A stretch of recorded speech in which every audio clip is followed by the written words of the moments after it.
Madness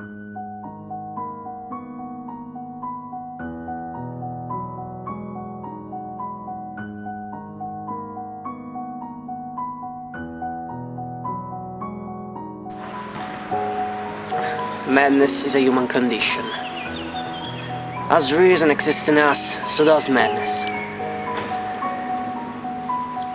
The problem is that society, if it is to be considered civil, must accept this as much as folly. Instead it shares a science, psychiatry, to transform this madness into sickness, with the aim of eliminating it. The stigmatism exists for this reason.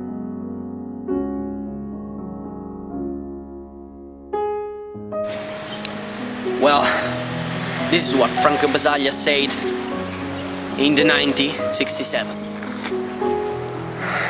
In order to better understand madness, we should deal with the society that defines the boundaries between normality and madness.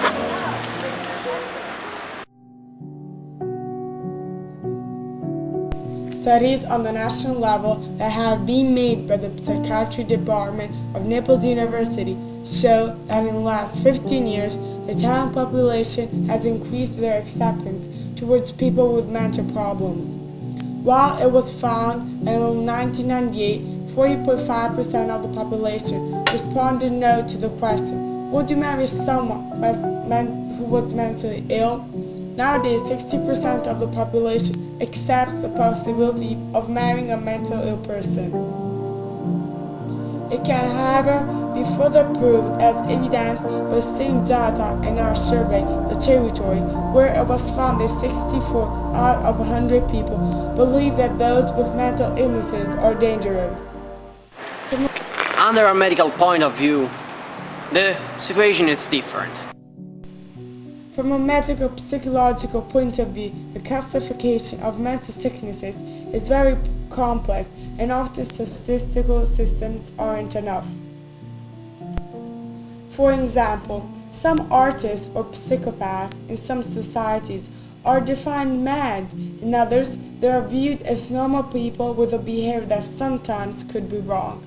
Because of these very delicate borders between normality and madness, mental disturbances are analyzed by the psychological development of each individual.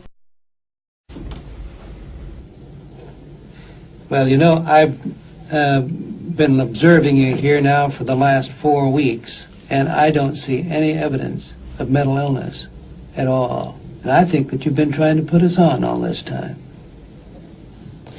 You know, what do you want me to do?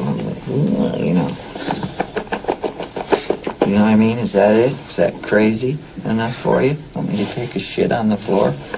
Christ. Have you ever heard the old saying, a rolling stone gathers no moss? Yeah. Does that mean something to you?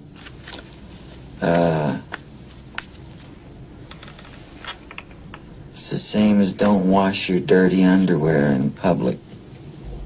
I'm not sure I understand what you mean. I'm smarter than him, ain't I?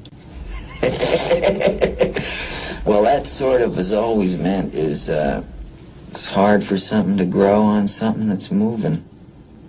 How did you feel about what happened yesterday?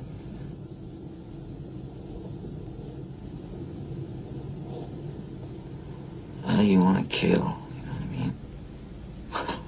I mean? Madness and I have started a new life together, full of hope. A life that can't be terrible anymore. I'll protect it. It will give me creativity, freedom. These are the words of the French writer Mary Cardinal in The Word to Say. On the other hand, there have been many artists that have dealt or experienced madness themselves, like Van Gogh, Allan Poe's short stories, the Italian writers Luigi Pirandello,